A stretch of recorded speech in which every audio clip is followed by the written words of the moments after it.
नमस्कार. आज पिठोरी अमावास्या आहे आणि आज आमच्याकडे पिठोरी देवीचं इथे मी मांडलंय. त्याची कथा अशी आहे की एका स्त्रीची मुलं दरवर्षी मरायची, म्हणजे तिला बाळंत व्हायची नाही ती आणि प्रीमॅच्युअर होऊन ती मुलं लवकर मरायची. तर असं खूप वेळ झाल्यानंतर ती एकदम वेडीपिशी झाली आणि जंगलात रानात फिरत होती. तेव्हा ती पिठोरी देवीची तिला एकाने कोणी सांगितलं म्हणून तिने त्या पिठोरीचं पूजा केली. आणि त्या जंगलात काय असणार म्हणून जंगली सगळी झाडं, तेरडे, गवत असं जे काही तिथे उगवलेलं होतं ते सगळं घेऊन ते बांधून तिने त्यांची पूजा मांडली. तर अशी ती पिठोरी असते, त्याला काही खालती पाण्यात ठेवा, मातीत घाला वगैरे असं काही नसतं. ती अशीच नुसती मांडायची असते. वेगवेगळ्या पद्धती असतात, आमच्याकडे ही पद्धत आहे. आणि मुलांच्या आरोग्यासाठी, मुलांच्या आयुष्यासाठी, आणि मुलं जर होत नसतील तर आज व्रत करून मुलं होण्यासाठी ते करतात आजचं व्रत. आणि आई उपास करते आज दिवसभर आणि संध्याकाळी दिवे लागताना ही पूजा करून मुलांना खीर आणि मोदक ह्याचं वाण द्यायचं असतं. ऑफकोर्स बाकी सगळा नैवेद्य असतोच, वरण भात भाजी, आपला नेहमी कोशिंबीर चटणी वगैरे हे तर सगळं असतंच, पण त्याच्याबरोबर खीर आणि मोदकाचं आज महत्त्व आहे. तुम्हाला माहिती आहे खीर ही आईचं हे आहे, स्वरूप मानतात, त्यामुळे खीर अगदी आज लागते. आणि असं हे वाण मुलांना द्यायचं असतं. तर आज ह्या वर्षी अंकित आणि साईशा आहेत मुलं माझी दोघी, मुलगा आणि सून, आणि मिराया पण आहे नात, त्यामुळे आज मजा येणार आहे. आणि कुंज आणि अनुज लंडन UK मधनं जॉईन होणार आहेत व्हिडिओ कॉलमधनं, त्यामुळे तोही आनंद आहेच.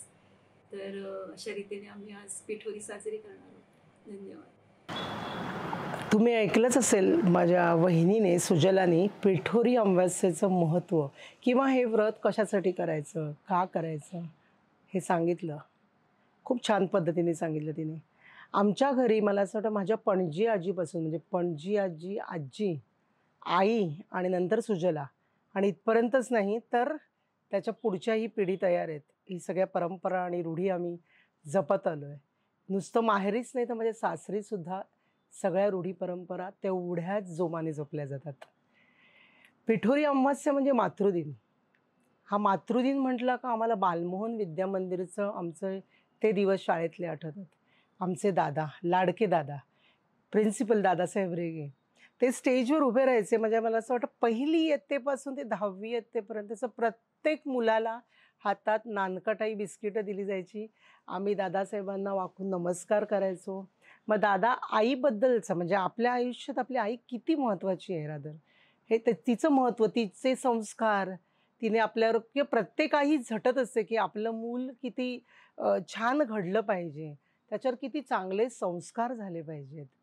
ते हे सगळं महत्त्व ते त्या दिवशी आम्हाला पटवून द्यायचं. त्यामुळे मला नेहमी वाटतं की माहेर म्हणजे माझं सासर किंवा आपलं जे अपब्रिंगिंग, आपण लहानपणापासून जसं आपण मोठं होतो ते आपल्यावरचे संस्कार, ह्या गोष्टी खूप महत्त्वाच्या आहेत. हे सणवार ज्यांच्यामुळे आपण आहोत. कारण सण नसेल तर काय, एक लुकिंग फॉरवर्ड असतं प्रत्येकाच्या आयुष्यात असतं. दररोज कामात तर आपण करतोच, सकाळी जातो, आपलं रुटीन चालूच असतं, पण सण आले ना का अंगात एक उत्साह येतो, आणि ते सण आहेत म्हणून आपण आहोत. त्यामुळे पिठोरी अमावास्या, जसं मी म्हटलं की ही श्रावण महिना संपतो आणि ही शेवटचा जो मासारंभ म्हणतो आपण, आणि नंतर आपल्याकडे येतात गणपती गौरी.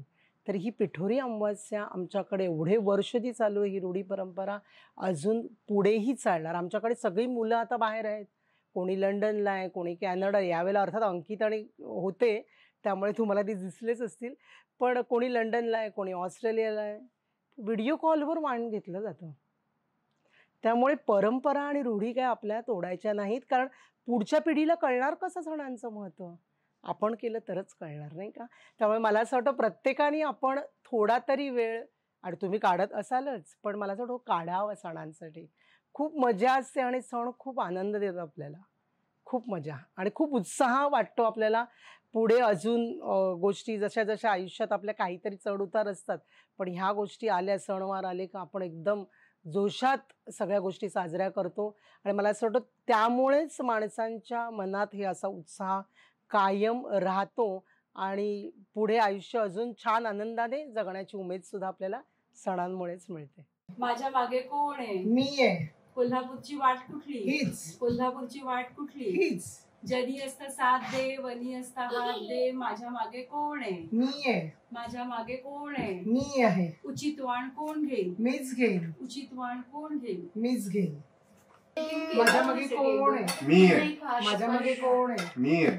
उचित वाण कोण घेईल, मीच घेईन. उचित वाण कोण घेईल, मीच घेईन. ज्यांनी हसता साथ दे, वनी हसता हात दे, माझ्या मागे कोण आहे, मी आहे. कोल्हापूरची वाट कुठची, हीच. कोल्हापूरची वाट कुठची. हीच. पिठोरी अमावास्येची कहाणी आणि पिठोरी अमावास्या आम्ही कशी साजरी केली हे तुम्ही पाहिलीत. आवडलं तुम्हाला? एवढ्यावरच थांबलेलो नाही आम्ही, अजून बरंच काही तुम्हाला बघायचं आहे आणि बऱ्याच गोष्टींचा आनंद घ्यायचा आहे तुम्हाला.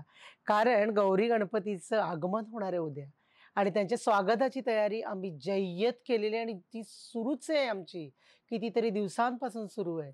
आपल्या बिझी शेड्यूलमधून पण वेळ काढून ह्या गोष्टींची तयारी आम्ही आधीच करत असतो. त्यामुळे आम्ही ती कशी स्वागताची तयारी करतोय, कशी सजावट करतोय किंवा अजून पुढे काय काय गंमत होणार आहे गणपती गौरीला, कशी आम्ही मज्जा करणार आहोत, हे सगळं तुम्हाला पाहायचं आहे. पण त्याच्यासाठी तुम्हाला नव्या जुन्याचा संगम असलेल्या लाईफ अँड स्टाईल या चॅनलला सबस्क्राईब करायचं आहे. शेअर करायला विसरू नका, लाईक आणि कमेंट जरूर करा. आपण लवकरच भेटू पुढल्या व्हिडिओमध्ये, ज्यामध्ये तुम्हाला गणपती आणि गौरीचं दर्शन तर होईलच, पण आम्ही सगळ्यांनी मिळून हे 5 दिवस कसे आनंदाने आणि उत्साहाने साजरे केले तेही बघायला मिळेल. त्याच्यासाठी stay tune to life and style.